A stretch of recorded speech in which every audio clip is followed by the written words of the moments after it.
Welcome to the deep dive. Today, we're cracking open the history of a really persistent force in organized crime, the Buffalo crime family. Right. You might know them by other names too, like the Magadino family or sometimes just the Arm.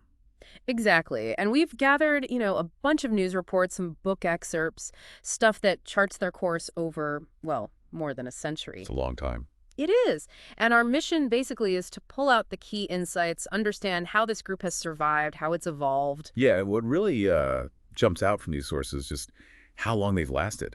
This isn't some flash in the pan operation. Not at all. The story seems to kick off around 1910, right, in Buffalo, New York. That's the starting point we see. And the guy credited with kind of laying the groundwork is Angelo Palmieri. Okay, so Palmieri gets things going, 1910, but the leadership, it changes hands pretty quick, doesn't it? It does. The sources say by 1912, Joseph DiCarlo is the boss. Palmieri actually steps down to underboss. So a bit of shuffling early on. Seems like the power dynamics were, well, fluid from the start. Precisely. And Palmieri, DiCarlo, they were key early on, but it's really the arrival of Stefano Magadino that cements the family's identity for, like, decades. Ah, Magadino. When does he come into the picture? 1921. He shows up in Buffalo, and get this, he was actually on the run, fleeing murder charges back in New Jersey. Murder charges. Who is he supposed to have killed? It was apparently related to the killing of his brother's murderer. So some kind of vendetta situation. Okay, so here's where it gets really interesting, though. Magadino wasn't just some random fugitive, was he? No, not at all. He had serious connections already. He'd come over from Sicily way back in 1902, had ties to the Castellamarese clan in Brooklyn, The Bonanno Brothers group? the very same. So yeah, he arrives in Buffalo with a pretty established network behind him. How common was that back then? Someone with those New York ties moving into a leadership spot in another city like Buffalo? That's a good question. I mean, while you had regional setups, the early mafia in the U.S. was pretty interconnected. So if you had strong ties, like Magadino did with the Castellamarese folks, you could definitely move and establish yourself, especially if there was an opening or existing connections. And those ties gave him credibility, resources. You bet. And he didn't waste time using them. By 1922, DiCarlo dies, and Magadino steps up, becomes the boss. And that's when it really becomes known as the Magadino crime family. That's the turning point, yeah. His name stuck with it for a long, long time. So these early years set the foundation, but then comes Prohibition. That must have been like throwing gasoline on the fire for these groups. Oh, absolutely. Yeah. Huge opportunity.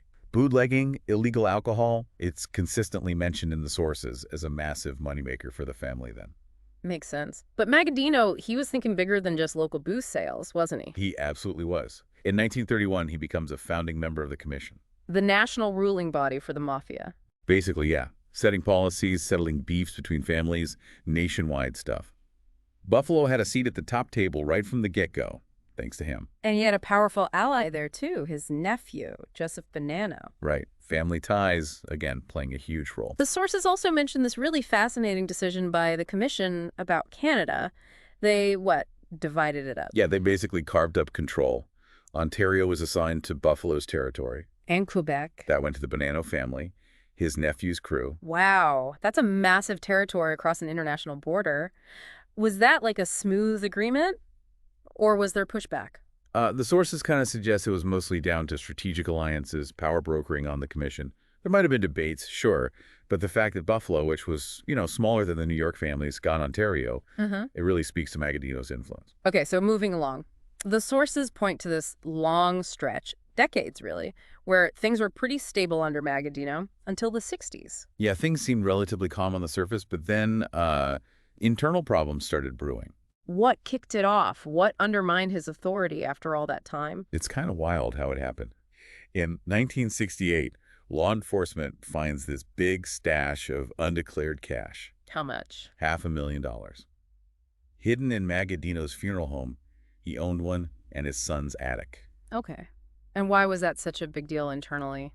Well, because apparently he'd been telling his guys, his underlings, that money was tight, couldn't afford bonuses, that sort of thing. Ah, so finding all that cash. Exactly. Yeah. It looked like he was hoarding it while telling everyone else to tighten their belts. That kind of thing really kills trust in that world, Yeah, I can imagine. So that starts to weaken his position, and then he passes away in 1974. Right. And his death, according to the sources, sparks this internal power struggle. A bit of an internal war, sounds like. How long did that last? It simmered for a while, but eventually settled down in the early 80s, with Joseph Todaro Sr. emerging as the new boss. Okay, so a new era begins, the Todaro era. Indeed. And under Todaro Sr., the family gets heavily involved in labor unions, specifically Labor's International Union of North America, Local 210. Local 210, that name comes up a lot. For years, yeah. It served as a major base of operations, a source of influence and income for a lot of family members. And the FBI was watching this. Oh, yeah. There was a big gambling investigation in 1989. It identified Todaro Sr. and his son, Joseph Todaro Jr., as the leaders. Junior was involved already. Heavily.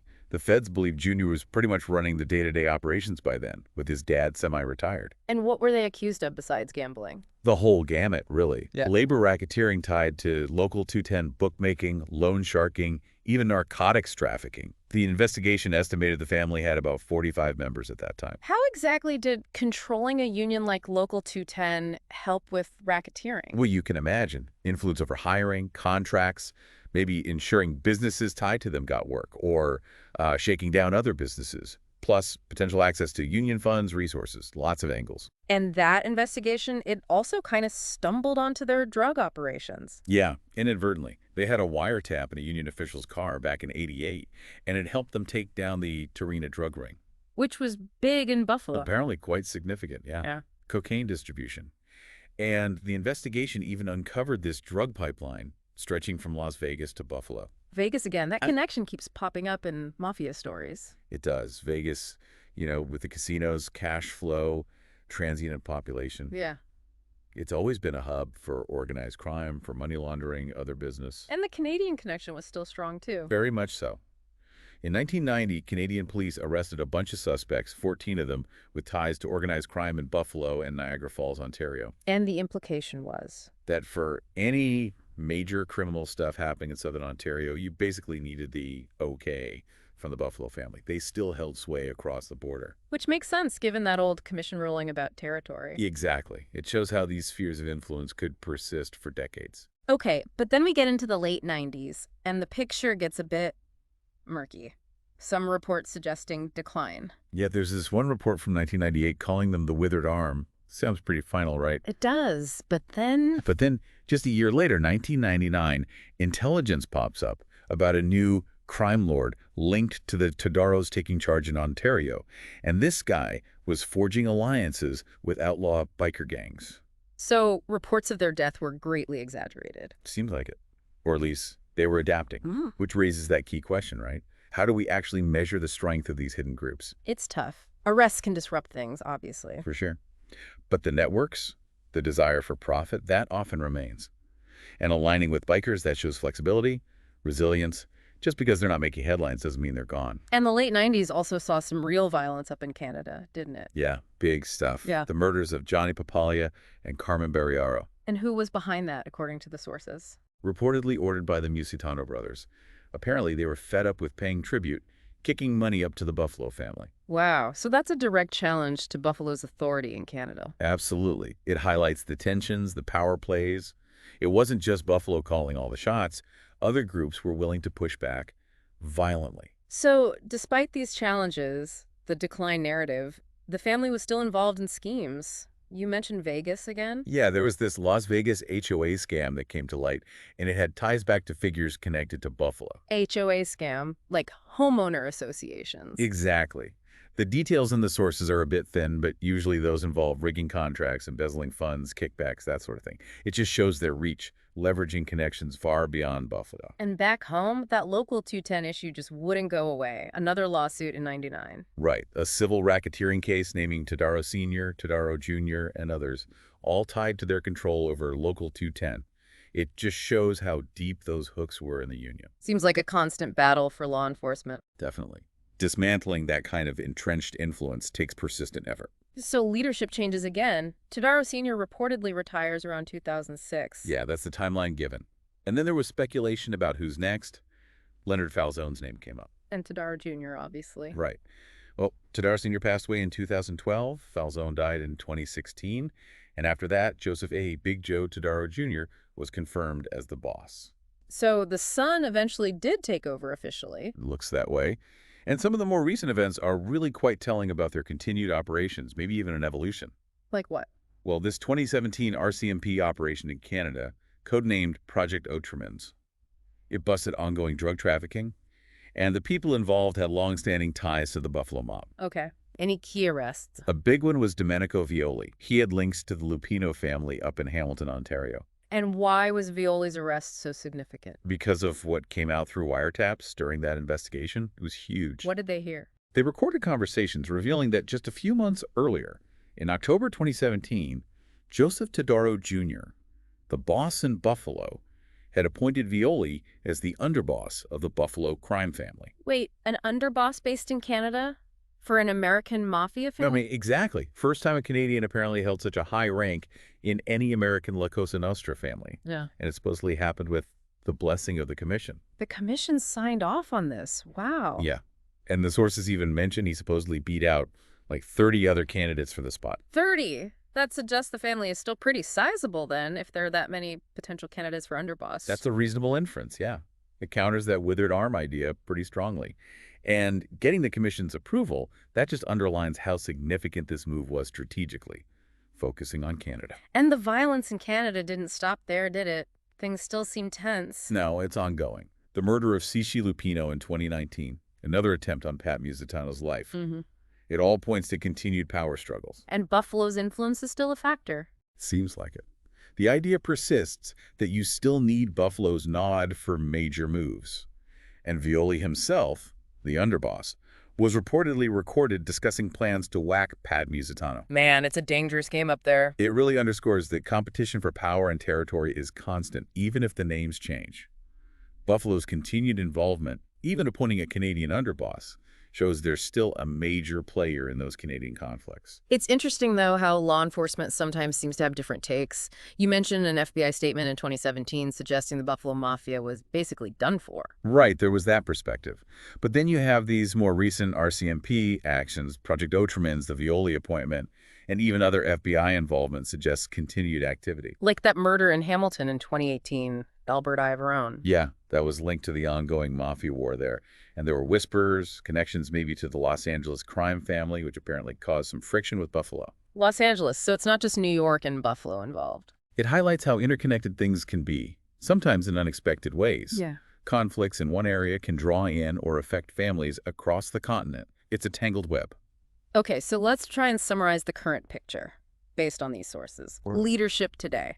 Joseph A. Big Joe Todaro Jr. is the recognized boss. And the underboss situation, Violi. Domenico Dom Violi was underboss from that 2017 appointment until he got locked up in December 2018 on drug charges from Project Outremer's. But he was granted day parole in late 2021. So he's out, sort of. Consigliere. Unknown currently, according to these sources. Any known capos, like captains. Rocco Lupino, another member of that Hamilton family, is identified as a Cape regime operating in Canada. So definitely still a structure, still an active Canadian wing, even with Violi's situation being complicated by parole. Right. The fact Violi got day parole is interesting, too. He might still wield influence, even with restrictions. And having known capos in Canada confirms their operational focus there. The sources also touched on historical alliances and rivalries. Who were Buffalo's typical allies? Historically, strong ties with the Bufalino family in Pennsylvania, connections to the Chicago outfit, various New York families, of course, and interestingly, alliances with biker clubs like the Hells Angels and the Outlaws. And rivals, besides the Misitanos. Other Canadian groups like the Rizzuto family from Montreal have certainly been rivals at different times. It's a fluid landscape. Alliances shift. And that partnership with biker gangs, that seems like a more modern adaptation. It reflects a broader trend in organized crime, collaborating with different types of criminal organizations when it's mutually beneficial. Shows adaptability. And we have to mention Local 210 again. That influence, despite federal interventions trying to clean it up, it just seems so deep-rooted. It really does. When a criminal group gets that embedded in a legitimate institution over decades, it provides steady income, cover, influence. It's very hard to fully read out. Finally, this recent case with the DEA agent Joseph Bongiovanni, found guilty of obstruction, false statements. Yeah, and allegations of ties to the Buffalo Mafia, using a gentleman's club for illegal activities. It's a stark reminder of the potential for corruption. How deep the connections can sometimes go into unexpected places. Exactly. The lines can get blurred in complex ways. Okay, so as we wrap up this deep dive on the Buffalo crime family, what are the main things that really stand out to you, the key takeaways? For me, it's got to be the sheer resilience, Yeah. their adaptability. I mean, they've faced internal wars, massive law enforcement pressure, leadership changes across generations, yet they're still here, still operating, still influential, especially up in Southern Ontario. Yeah, that longevity is really striking. And that Canadian underboss appointment, Violi, that feels like a pivotal moment, doesn't it? Absolutely. It screams interconnectedness across the border. It shows Buffalo is still relevant, still thinking strategically about its most important territory, perhaps, and it suggests the Commission still recognizes Buffalo's role there. It really does. Which, of course, leaves us with some big lingering questions for you, the listener. Definitely. Like, what happens now with Domenico Violi out on day parole? How does that affect the family structure, the Canadian operations? And those ongoing power struggles in southern Ontario, the Musitanos, the Lupinos, whoever else is involved, how does that play out? What role does Buffalo continue to exert, quietly or otherwise? Lots still unfolding. Those are the key things to watch for sure. Violi's status could definitely shake things up. Right. And the competition in Canada, well, Buffalo seems likely to remain a significant background player at the very least. So maybe a final thought for you to chew on. The history of the Buffalo crime family, it's just such a compelling case study, isn't it? It shows how organized crime can endure, how it adapts across generations, builds these complex webs that ignore borders. It's a reminder that even with arrests and challenges, these networks can persist, adapt, and hang on in some really surprising ways. Well said. A Well, fascinating and ongoing story. thanks for joining us for this deep dive.